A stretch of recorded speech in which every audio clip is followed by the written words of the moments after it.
Part of being the preeminent place to live, work, and raise a family means always looking for a better way to do things. A better way to recycle, a better way to or a better way or a better way to encourage job creation, to encourage job creation, The city for is also example. exploring better ways to handle The city traffic. is also and exploring finding that better one ways of to those handle ways is traffic. to utilize roundabouts. And finding that It's- one of those ways is to utilize roundabouts.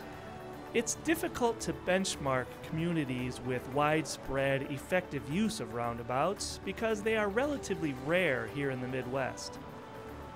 That is, except in nearby Carmel, Indiana, a city of 80,000 people with a goal of replacing every traffic signal in town with a roundabout by 2025. So far, they have over 60 roundabouts installed. Recently, a small delegation from Rochester Hills city staff visited Carmel to see firsthand what works and does not work with roundabouts.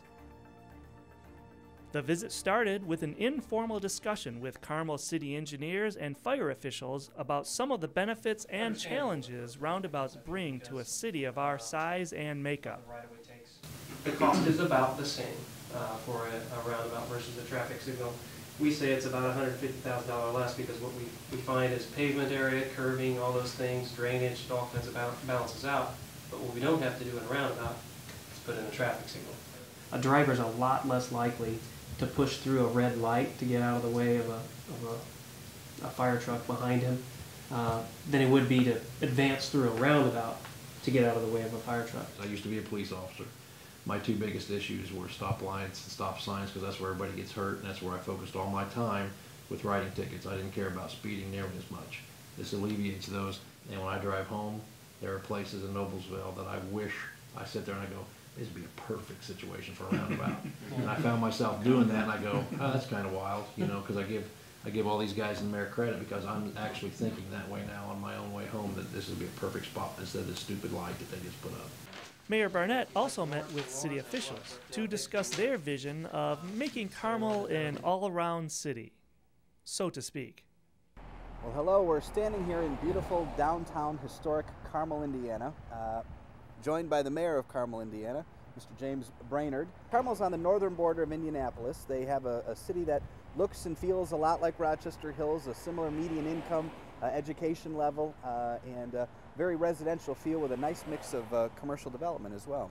What was it that made you decide that roundabouts is really what Carmel is going to be known for? Number one is safety. We're achieving an 80% reduction in injury accidents with the same traffic volume at a roundabout as contrasted to a stoplight. You wouldn't do it, I wouldn't do it. Some people, I'm told, actually speed up at yellow lights. And the idea is everyone has to slow down at the roundabouts. Aesthetically, we think they're better. You don't have lights blinking in people's windows. There's a cost savings involved. We're converting an old four-way stop to a roundabout. We save about $150,000 on average. One of the more important things is that we save all this fuel. We're estimating about 3 million gallons of fuel per roundabout per year. This fuel savings comes from cars not being stopped at lights or stuck in traffic congestion.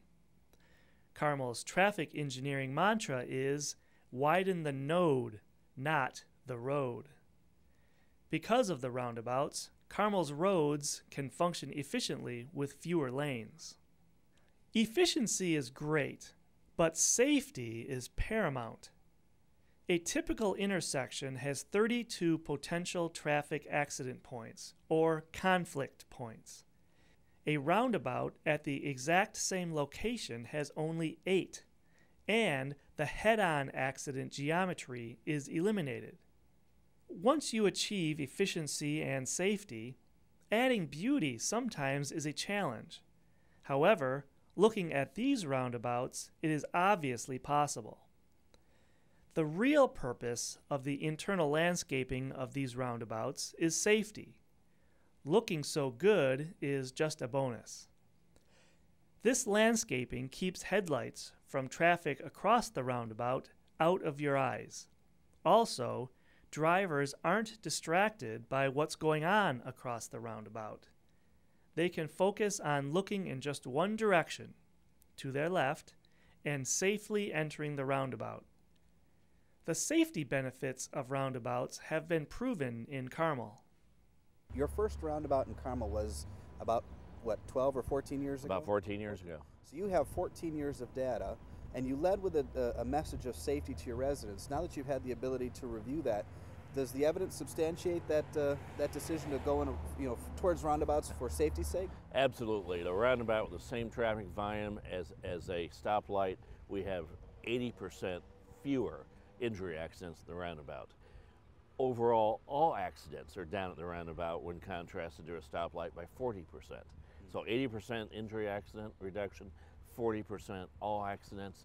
Citywide, we have in the last 5 years on a per mile basis, we've added highways, on a per mile basis, we've reduced injury accidents by almost 70%. A challenge Carmel faces in their aggressive roundabout plan is where a roundabout is very close to a traditional intersection. This light is only about 1/8 of a mile from this roundabout. So every rush hour, traffic waiting at the light gets backed up into the roundabout. This was an issue in other locations too, but the problem went away when the light was replaced by another roundabout. The visit was a success in that the team was able to tap into 14 years of valuable experience regarding roundabout best practices. My first thought of this is it's going to be dangerous for emergency vehicles. People are going to be stopping in the middle of the roundabouts. After witnessing them in Carmel and after talking to the fire chief and talking to the mayor, I found that there really is absolutely no concern. And the key, what I'd like to stress is residents and motorists need to get out of the roundabout at the next available turn when an emergency vehicle comes through, and then they can turn around, get back in the turn.